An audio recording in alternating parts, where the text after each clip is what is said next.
madaxweynaha waddanka Mareykanka Donald Trump ayaa waxa uu sheegay inuu ku dhawaaqi doono xaalad qaran oo degdeg ah si uu u bilaabo dhismaha derbiga xadka Mareykanka iyo Mexico isaga oo aanan sixin ka helin aqalka wakiilada ee Kongareeska.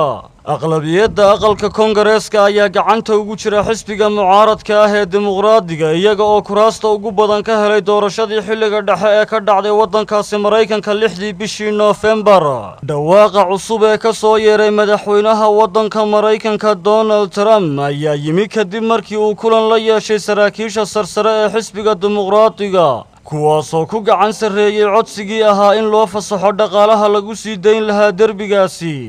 ismarin waagan ayaa sabab u noqday in madaxweyne Trump uu ka gows adeego hindisa sharciyeedka dhaqaalaha guud ee hay'adaha dawladda isagoo shuruud uga dhigay inuu helo kharashka lagu dhisayo derbiga xuduudda.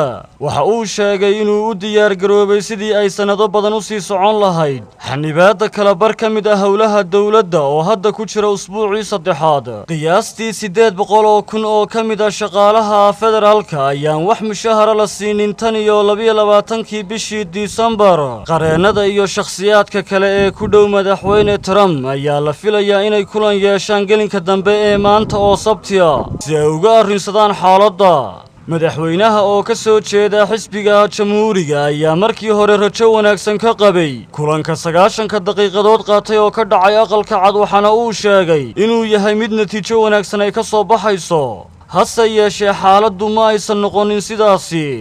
saraakiisha xisbiga dimuqraadiguna waxa ay diideen dalabka madaxweynaha ayaa waxaa hadalladiisii ka mid ahaa waxaanu ku dhawaaqi karnaa xaalad qaran oo degdeg ah waxaanu u dhisi karnaa derbigaasi si dhaqso ah. waa laga yaabaa in sidaas aan samayno waa jid kale oo noo furan.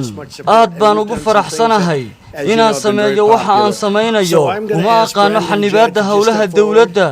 waxaan u aqaanaa inaan sameeyo waxa aad ku khasban tahay oo ay dan ugu jirto amniga dalkeena. Siciid Axmed Tamreyse, wararka telefishinka caalamiga ah ee Star.